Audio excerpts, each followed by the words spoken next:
Shalom,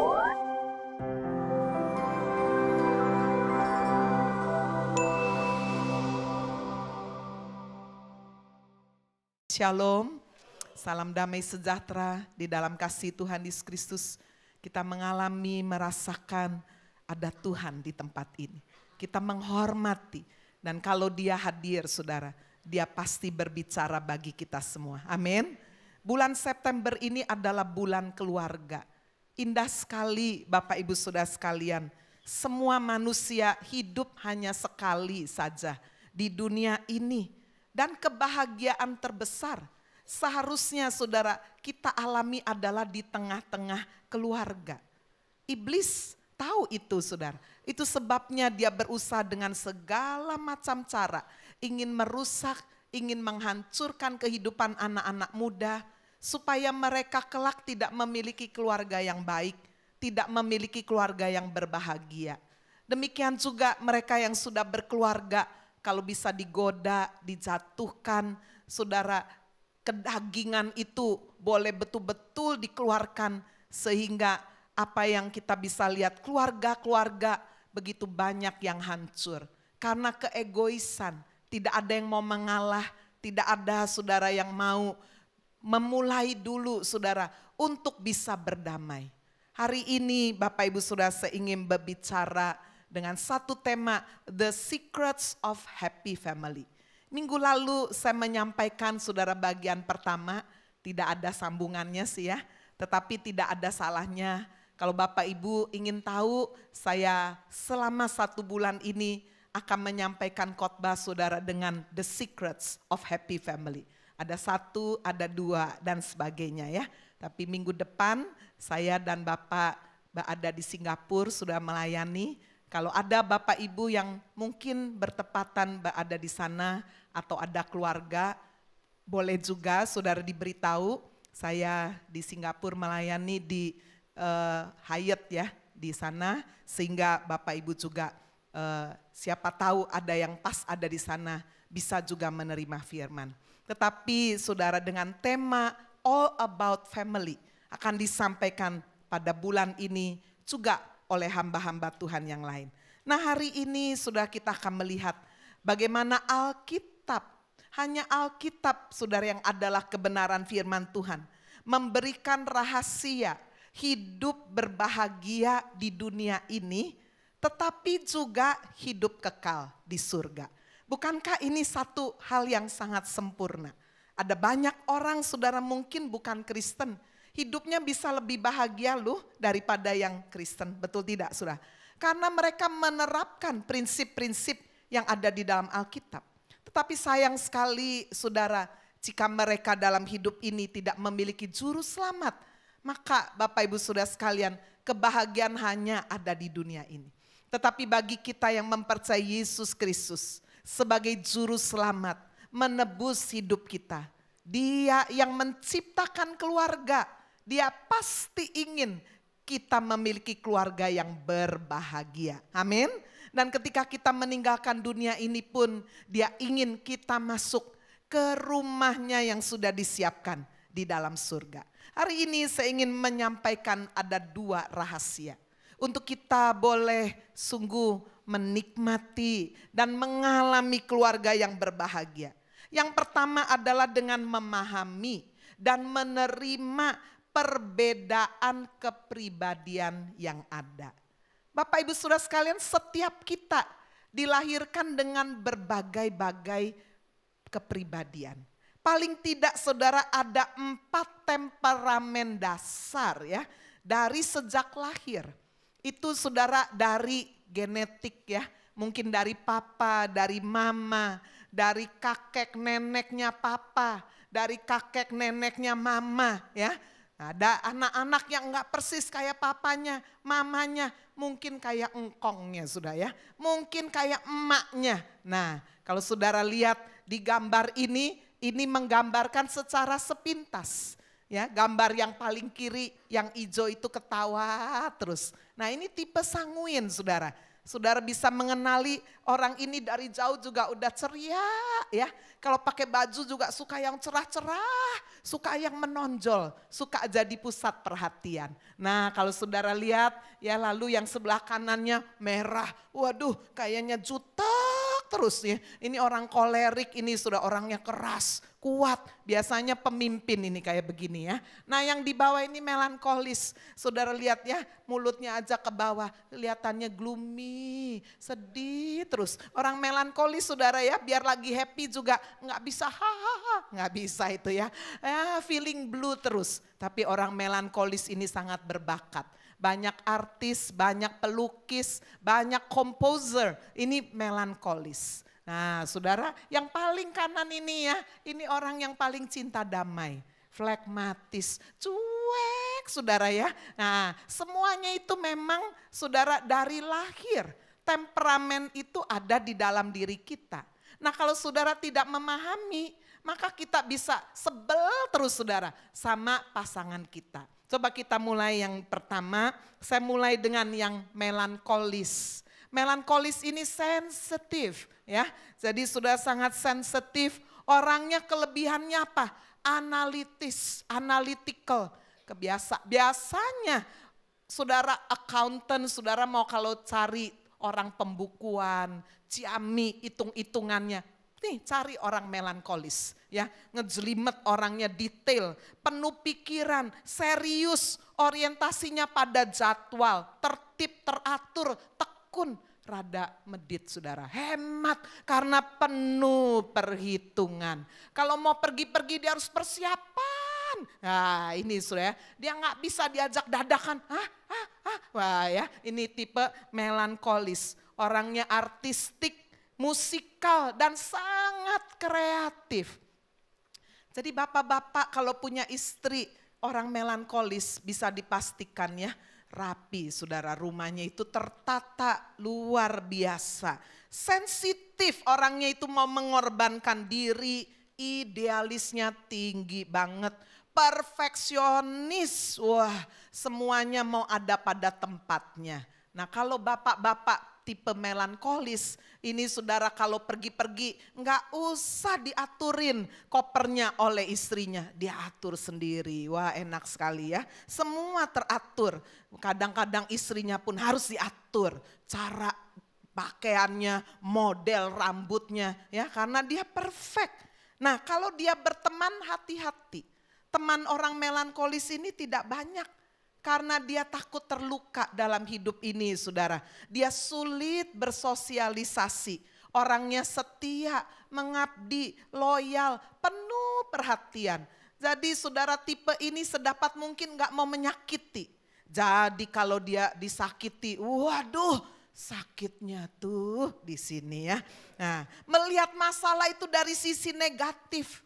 Orangnya karena hati-hati saudara, dia gak mau menyakiti. Jadi kalau disakiti dia itu sulit memaafkan, pendendam, wah dia simpen di dalam itu. Tapi orang ini juga mudah merasa bersalah, tukang kritik ya, ini kelemahannya. Tapi sensitif kalau dikritik, wah kita kan repot ya, ngeritik, mengamati luar biasa. Tapi gilirannya dia dikritik ngamuk saudara. Ya, ini sudah kelebihan kekurangannya. Saya kira-kira saudara coba lihat kiri kanannya. Siapa ya yang mirip ya? Apa istriku, suamiku, aku, anak-anakku. Saudara kalau punya anak melankolis, saudara enggak berat suruh dia belajar. Sebab dia kepingin kalau bisa itu setiap ulangan 10 A terus. Kalau enggak dapat A dia bisa mengurung diri di kamar, rasa bersalah. Nah ini sudah ya, ini kehebatannya. Tapi orang melankolis ini juga gampang sekali saudara rasa guilty ya, rasa enggak puas. Sehingga dengan demikian ya ada kurang lebih semuanya. Siapa di Alkitab saudara yang mewakili temperamen melankolis ini? Musa. Ya, itu sebabnya waktu disuruh Tuhan membawa bangsa Israel keluar dari Mesir, waduh susah. Dia nggak bilang, ngacung langsung, ya saya. Enggak, sudah ya. Dia mikir, tapi sudah kenapa Tuhan pilih Musa? Sebab membawa kurang lebih 2 juta orang Israel.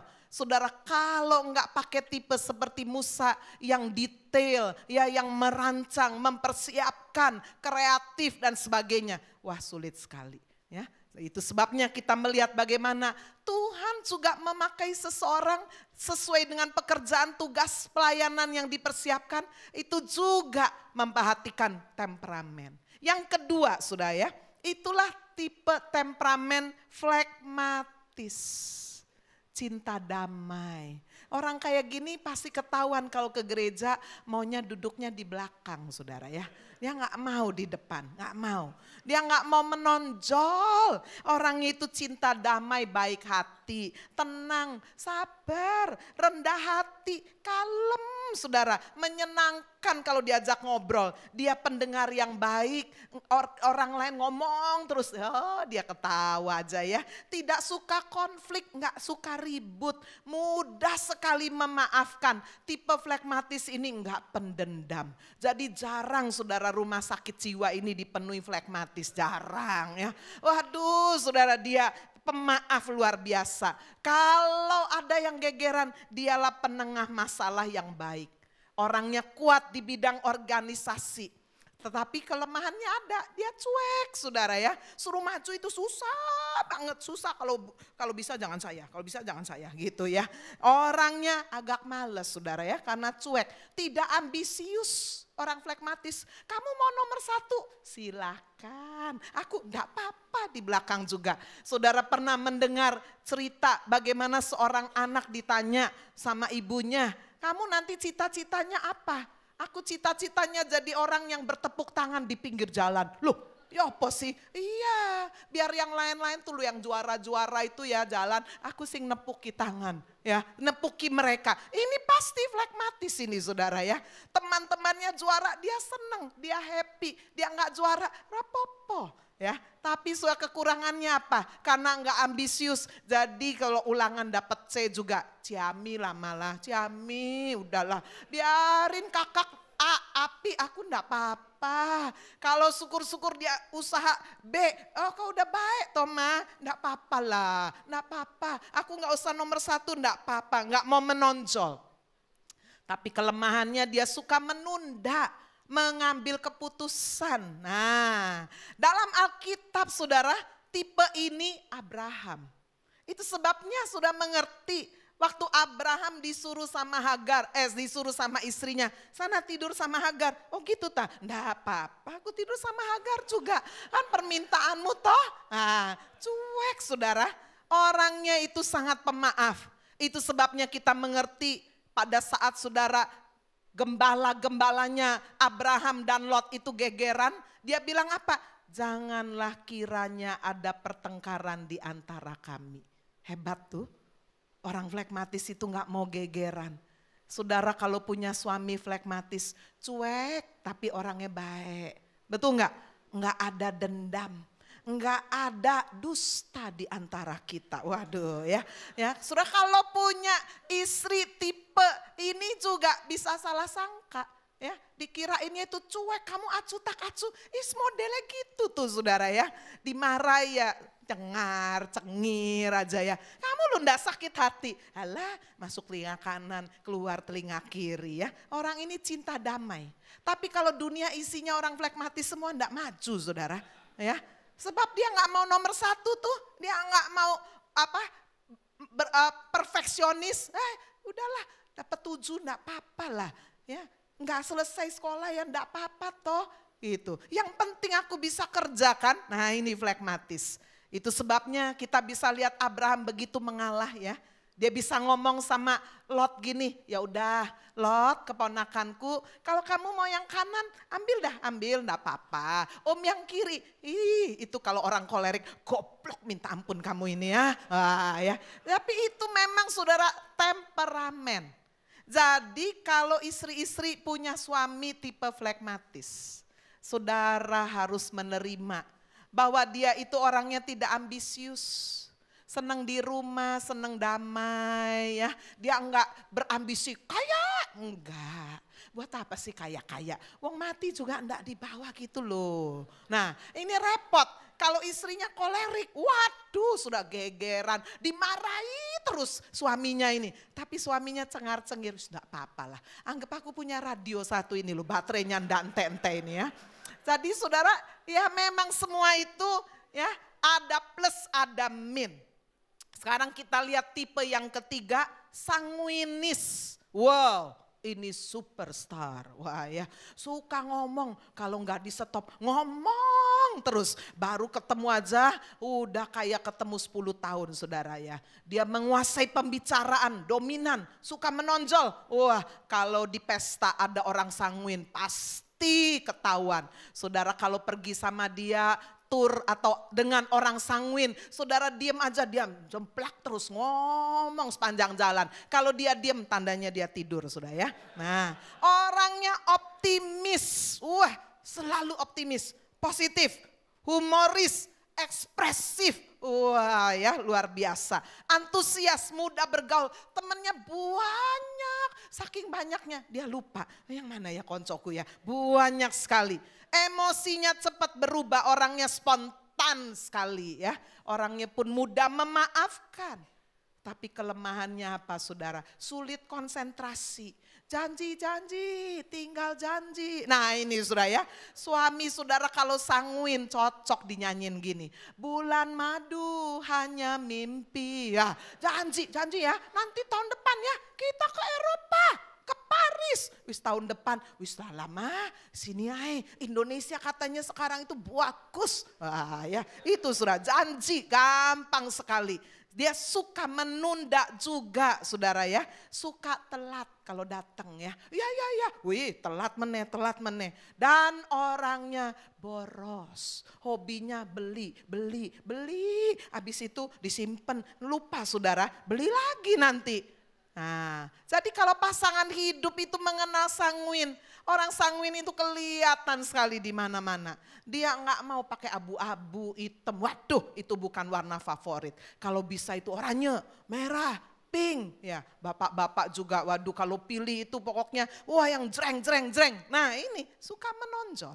Apakah jelek? Bagus lah. Dunia kalau tidak ada orang sanguin, sepi, sunyi. Ya, bayangkan saudara kalau istrinya itu melankolis, suami melankolis, anaknya melankolis, semua mulutnya ke bawah semua.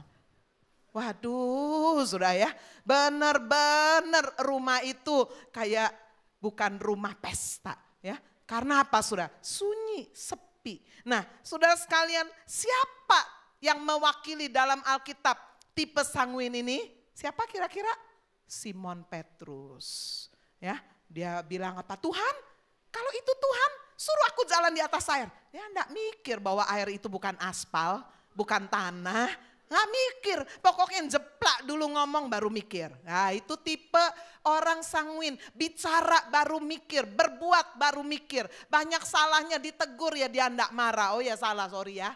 Udahlah nggak usah masuk pikiran lah, nggak usah masuk hati lah. Ya gitu sudah ya. Sampai orang ini kalau sakit pun sudah kayak nggak sakit. Saya pernah melayani orang sanguin, sakit saudara, ada tumor besar di belakang hidung. Datang sama saya konseling, Bu saya mau konseling ya. Loh belum udah ketawa. Ada apa Bu? Saya loh Bu ada tumor besar di belakang hidung. Tapi mukanya cengenges. Saya bilang Ibu sakit beneran apa? Sakit Bu, tapi dari mimik Ibu kayak orang gak sakit. Nah ini orang sanguin. Ada beban berat pun saudara seperti tidak terlihat. Simon Petrus. Saudara lihat bagaimana orang ini gampang sekali mempengaruhi orang lain. Ya, karena apa saudara, orangnya sangat supel. Saya yakin saudara pasti punya teman model begini. Coba sih lihat kiri kanan, apa suamiku ya, apa istriku, apa anakku, atau apa mantuku. Ya, saudara kalau punya teman anggota keluarga sanguin, saya jamin rumah saudara ini akan ceria. Rame sudah ya, karena dia kalau disuruh ngomong, waduh jago, nggak usah belajar, pasti bisa bicara. Nah yang terakhir sudah tipe yang keempat, temperament yang keempat adalah koleris, kuat. Waduh lihat gambarnya aja ya, tukang ngamuk ini sudah ya, dia pemimpin. Ya pemimpin kalau nggak ngamuk itu kan yang dipimpin juga rasanya nggak bisa maju kan, suka ngatur. dinamis, dominan orangnya, tegas, berani, optimis, bebas, mandiri, wah, pantang menyerah, kemauannya keras, suka kerja, ini workaholic, suka tantangan, nggak sabar sudah. Saudara kalau punya pemimpin tipe kolerik, wah pasti perusahaannya maju, tapi babak belur saudara ya. Sering disewoti, dimarahi, ya tapi dia punya visi. Segalanya harus cepat, aktivitasnya tinggi, nggak bisa lelet-lelet. Orangnya keras, kasar. Nah, ya. Dia sudah kalau ada masalah pasti mencari pemecahannya itu praktis, cepat sekali. Mendelegasikan pekerjaan, berorientasinya pada produktivitas. Orangnya punya optimis yang tinggi. Kalau dia mau sesuatu pasti ini jadi, pasti jadi. Punya visi ke depan dan biasanya benar dan pasti jadi. Orang ini unggul dalam keadaan darurat. Orang sudah loyo semua, dia berdiri. Orang ini Paulus jelas sekali, sudah Rasul Paulus. Luar biasa. Semua stres sudah kena karam kapal, dia berdiri, jangan takut. Ya, benar-benar di tengah keadaan darurat dia menunjukkan saudara ketegasannya, kepemimpinannya yang luar biasa. Orangnya kaku, nggak suka bertele-tele, langsung to the point. Contoh di dalam Alkitab adalah Rasul Paulus. Bapak Ibu, setelah kita mengetahui 4 temperamen dasar, sudah bisa mempelajari lebih lagi, bisa di buku dan yang lain-lain. Dan nanti tanggal 15 September akan ada satu seminar bagus sekali saudara ya. Mengenal keunikan pribadi dari diri kita sendiri, anak kita, pasangan, bawahan kita, saudara kita, teman kita.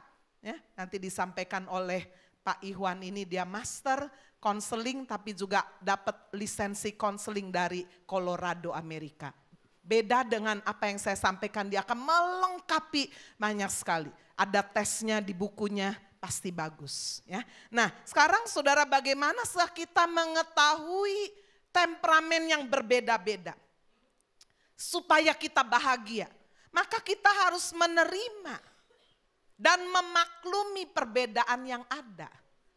Orang sanguin saudara, ya jangan diplester mulutnya, nggak bisa. Itu udah dari sononya saudara, ngomong terus ya sudah ya, orangnya sudah tidak tepat waktu. Orangnya boros, ya mau apa lagi? Ya udahlah, yang penting dia kerjanya juga keras, ya. Supaya apa? Supaya bisa mengimbangi. Jadi kalau istri-istri tipenya melankolis, punya suaminya sanguin, saudara-saudara sekalian, dia juga sebel juga. Kamu loh terlalu tebar pesona sama ibu-ibu itu. Jadi istrinya suka salah sangka, dikirain suaminya itu sudah naksir kiri kanan. Enggak, dia memang begitu, sama siapa aja begitu. Pembawaannya sangat ceria. Nah, kalau saudara memahami ini, oh pasangan hidupku memang seperti itu. Ya udahlah, kayak superstar di mana-mana. Ya udah, nah anak muda, saudara sebelum menikah kalau mengenali kepribadian, wah saya yakin sudah memasuki rumah tangga itu lebih siap. Itu sebabnya bagi yang menikah, mau menikah saudara, tes untuk mengenal kepribadian seminar 15 September ini wajib diikuti. Karena banyak sekali saya melihat rumah tangga itu hancur hanya gara-gara apa sudah? Enggak cocok pribadinya. Ya. Jadi ini yang pertama, menerima, memaklumi perbedaan yang ada. Kenapa? Sebab setiap temperamen itu enggak ada yang sempurna, enggak ada. Pasti memiliki kekuatan dan ada kelemahan. Ada kelebihan, ada kekurangan. Yang sempurna hanya Yesus. Amin. Lalu sudah tanya, Bu, Yesus temperamennya apa? Temperamen Yesus nggak bisa digolong-golongkan sebab sempurna. Amin. Dia punya semua yang positif dari 4 temperamen ini. Dia sempurna. Itu sebabnya firman Tuhan berkata, biarlah kamu sempurna seperti Kristus sempurna. Saudara, ketika kita tahu temperamen pasangan kita, anak kita, orang tua, bawahan, atasan kita, maka kita harus belajar saling melengkapi. Amin. Jangan menuntut. Ya. Saya tahu sudah temperamen saya sama Bapak sangat berbeda. Sangat amat berbeda. Saya menghargai, dia juga menghargai. Saudara-saudara sekalian, perbedaan-perbedaan ini jangan dijadikan untuk kita konflik. Tapi untuk saling melengkapi. Jangan saling menuntut. Yang lebih kuat di dalam keluarga rohaninya, yang lebih kuat imannya, harus saudara sekalian sungguh-sungguh berani menutupi kesalahan yang lain. 1 Petrus 3 ayat 1, firman Tuhan berbicara bagi para istri. Demikian juga kamu hai istri-istri, tunduklah kepada suamimu, supaya jika ada di antara mereka yang tidak taat kepada firman, mereka juga tanpa perkataan dimenangkan oleh kelakuan istrinya. Istri yang lebih rohani dikatakan sudah memenangkan suaminya, bukan untuk mengkhotbahi, tapi tetap menghormati, tetap belajar tunduk tanpa perkataan, memenangkan suami lewat kelakuan, lewat kesalehan, kemurnian hidupnya. Sementara jika ada bapak-bapak yang lebih rohani, lebih tahu firman, 1 Petrus 3 ayat 7. Demikian juga kamu hai suami-suami, hiduplah bijaksana dengan istrimu. Jangan ngawur, hidup bijaksana sebagai kaum yang lebih lemah. Bukan hanya lebih lemah fisiknya, tapi mungkin lebih lemah rohaninya. Hormati mereka katanya. Sebagai teman pewaris dari kasih karunia, yaitu kehidupan. Supaya doamu jangan terhalang. Amin. Bapak-bapak mau doanya jangan terhalang. Ya, kalau punya istri yang lebih lemah, tetap dikatakan bijaksana. Tetap menghormati. Sebab kasih itu menutupi banyak kesalahan.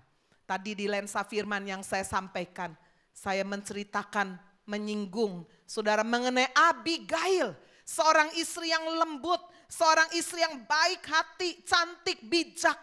Nah, tetapi laki-laki itu suaminya kasar, jahat kelakuannya. Ini udah pasti. Nabal temperamennya apa? Tes sedikit apa temperamennya? Kolerik ya. Ini Abigail kemungkinan sekali dia temperamennya gabungan. Jadi bisa gabungan. Gabungan saudara antara melankolis dan sanguin. Sebab dia pintar berbicara, tapi juga dia mempersiapkan semuanya dengan luar biasa. Nah, sekarang kita melihat sudah bagian yang kedua, rahasia untuk keluarga itu bisa akur ya, yang tadinya saudara musuhan, perang dingin, mungkin ada yang udah berminggu-minggu, berbulan-bulan, bahkan ada yang bertahun-tahun, ada yang puluhan tahun nggak bicara.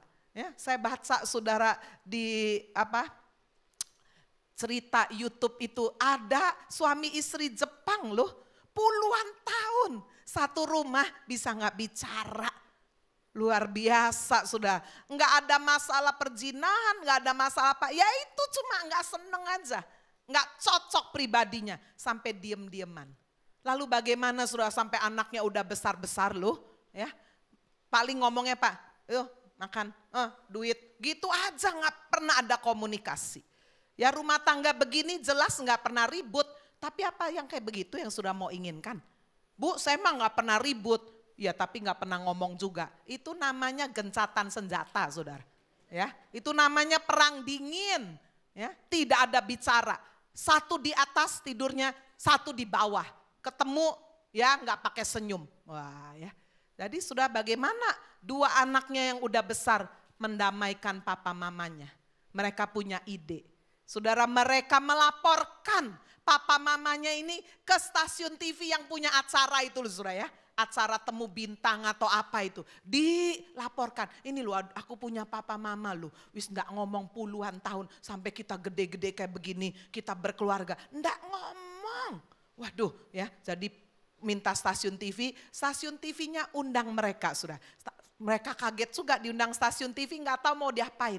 Tapi itu di depan pemirsa, saudara, luar biasa. Ya, tentu aja presenternya tidak memalukan, sudah punya teknik, punya strategi.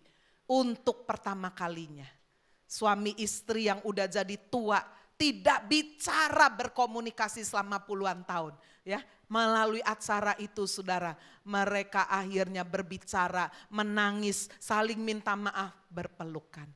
Saudara, indah sekali. Keluarga berbahagia adalah surga yang Tuhan siapkan di dunia ini. Amin. Itu sebabnya mari kita melihat saudara yang kedua, rahasia yang kedua adalah menjalankan prioritas. Hidup berkeluarga. hidup berkeluarga, itu saudara ada prioritasnya. Kalau saudara mau tetap sama seperti lajang, ya jangan kawin. Begitu saudara hidup berkeluarga, punya suami, punya istri, saudara itu seperti ditaruh kuk, ya, seperti ditaruh satu ikatan. Nah kalau tidak mau terikat, sudah mau tetap bebas seperti pada waktu bujang, ya jangan menikah. Menikah adalah kuk, menikah adalah ikatan. Ya, itu saudara harus memahami itu. Bagi keluarga muda, ya, baru menikah, anak masih kecil-kecil, saudara, maka suami membagi waktu untuk keluarga. Dia harus juga bekerja keras kan, dia sedang meniti karir, tapi juga dia mau tetap melayani. Nah ya, kalau lagi keluarga muda begini ya melayani jangan terlalu banyak, fokus. Hidup sosial tetap ada, tapi jangan hidup sosial ini jadi prioritas. Bagaimana dengan istri? Istri fokus untuk keluarga. Ya, sebab saudara dia baru membangun ini rumah tangga. Suami, anak-anak dia harus beradaptasi. Anak-anak masih kecil membutuhkan dia. Apalagi saudara jika pekerjaan suami dirasa kurang, istri harus bantu kerja, wah tambah berat lagi. Saudara-saudara sekalian, tapi jangan lupakan juga ada ibadah. Hidup sosial tidak boleh jadi prioritas. Itu sebabnya saudara, untuk keluarga yang muda, waktu untuk teman-teman sebaya bersenang-senang, seperti waktu lajang mutlak harus dikurangi. Saya melihat ini bisa menjadi salah satu sumber petaka. Jika keluarga muda memprioritaskan sosialita. Saudara punya suami, punya anak, punya rumah tangga yang harus diurus. Tapi dalam sebulan saudara bisa keluar berkali-kali pergi terus. Wow. Kalau sampai terjadi sesuatu, kesalahan terbesar ada pada yang suka social life ini. Itu sebabnya saudara jangan aneh. Kalau dulu waktu lajang itu temannya banyak, kok tiba-tiba waktu keluarga kok udah kayak terputus ya. Kenapa saudara?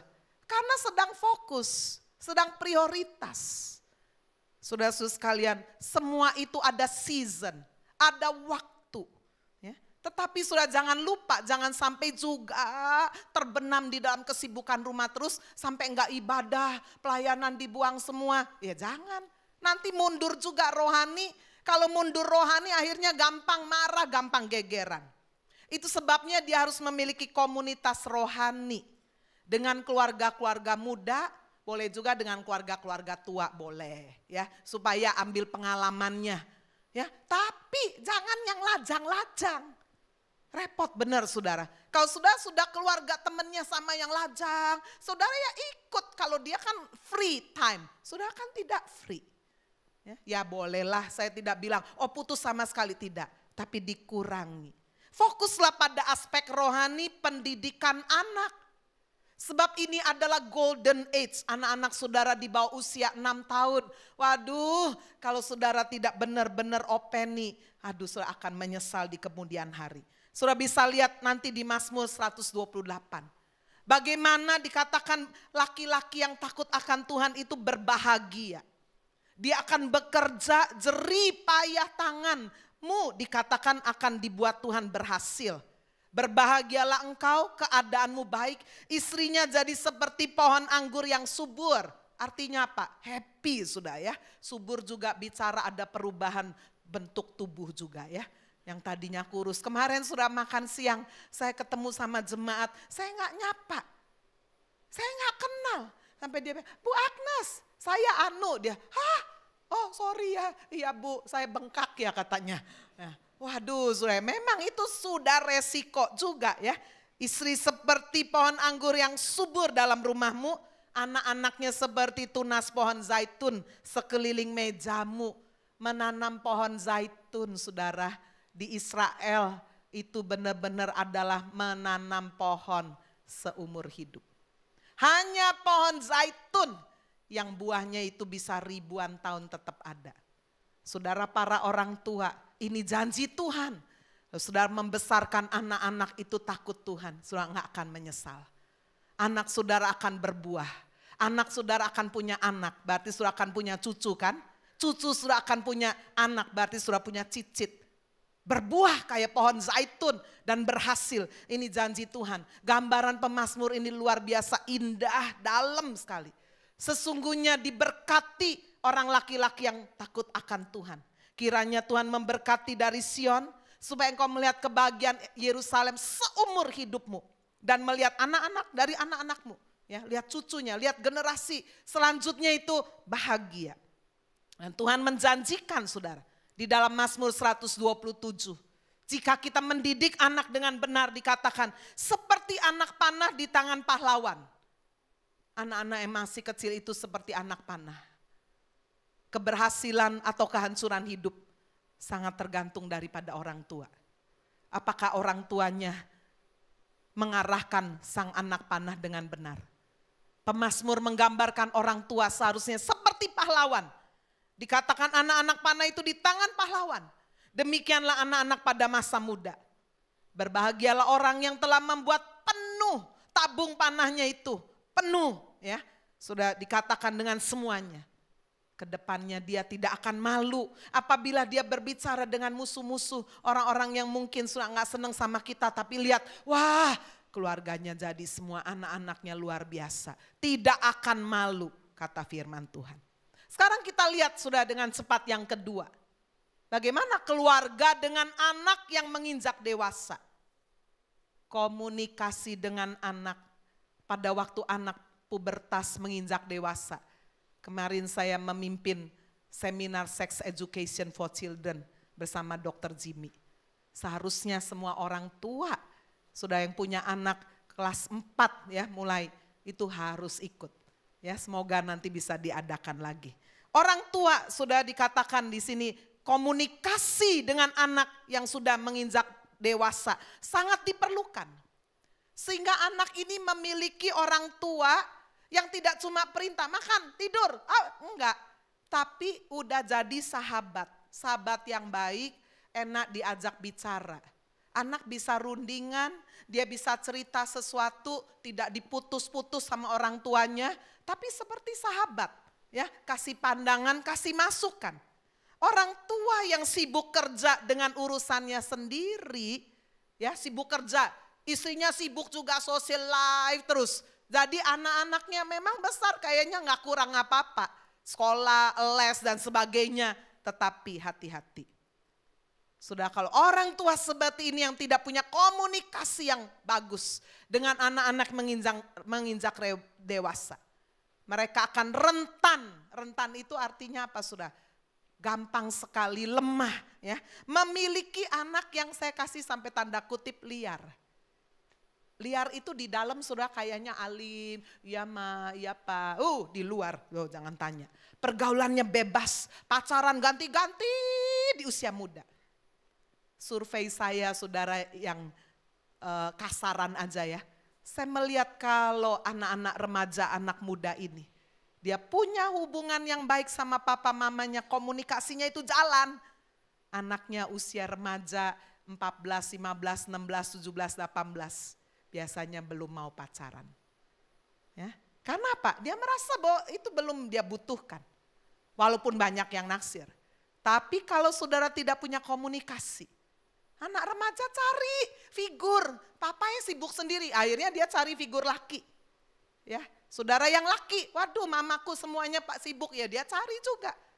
Ya, itu sebabnya mari kita belajar untuk koreksi diri juga. Sekarang saudara kita lihat yang ketiga yang terakhir. Keluarga dengan anak dewasa.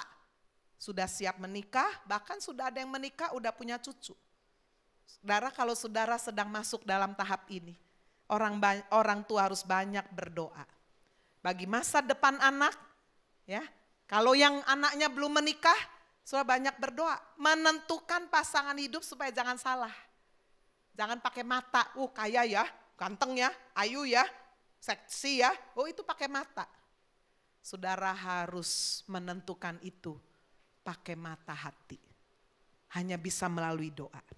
Anak-anak yang sudah berkeluarga seharusnya lepas dari orang tua. Laki-laki akan meninggalkan ayahnya dan ibunya menjadi satu daging bersama istrinya.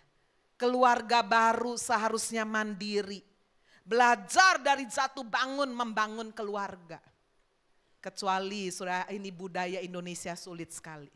Orang tuanya seneng cucu. Waduh kalau nggak ada cucu sepi. Nah ini ya repot memang. Rumah besar gimana ini? Nah kalau memang saudara kemudian bersama dengan anak mantu cucu. Ya ketentuan dan syarat berlaku kan. Betul nggak saudara? Ya. Tentu harus ada ketentuan, syarat, ada pasti nggak enaknya, harus nahan hati dan sebagainya. Ya, apakah itu bisa selama-lamanya? Cepat lambat sudah akhirnya seringkali terjadi clash. Itu sebabnya Bapak Ibu sudah firman itu nggak pernah salah. Cuma kita kadang-kadang nggak mau melakukannya dengan banyak sekali alasan. Yang mendidik anak seharusnya orang tua. Amin. Hah? Bukan orang yang sudah tua loh. Bu, aku orang yang sudah tua, beda. Orang tua belum tentu tua kan? Yang mendidik anak bukan engkong, emak, grandma, grandpa, kakek, nenek, no. Waduh. Saudara, kalau saudara kakek nenek mendidik cucu, tidak mungkin saudara bisa menerapkan disiplin. Bisa kakek nenek menghajar cucunya. Lihat anaknya menghajar, kamu cok keras-keras.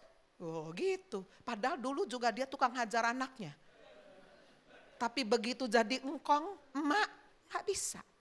Memang Tuhan tidak perintahkan, hai kakek nenek, didiklah anakmu. Kecuali Alkitab saudara ada bunyi begitu ya enggak apa-apa. Enggak ada, hai orang tua. Amin. Kakek nenek tuh lu cuma seneng-seneng aja ketemu cucu, gitu ya. Enggak usah mengasuh juga, boyok sudah nanti sakit semua, salamu dewek itu. Ya, sudah lu cuma seneng-seneng terus, titipin bolehlah sekali-sekali, jangan titip terus. Ya, pasangan suami istri dengan anak sudah dewasa, fokuslah hidup pada perkara rohani. Sorry ya kalau saya mau bilang.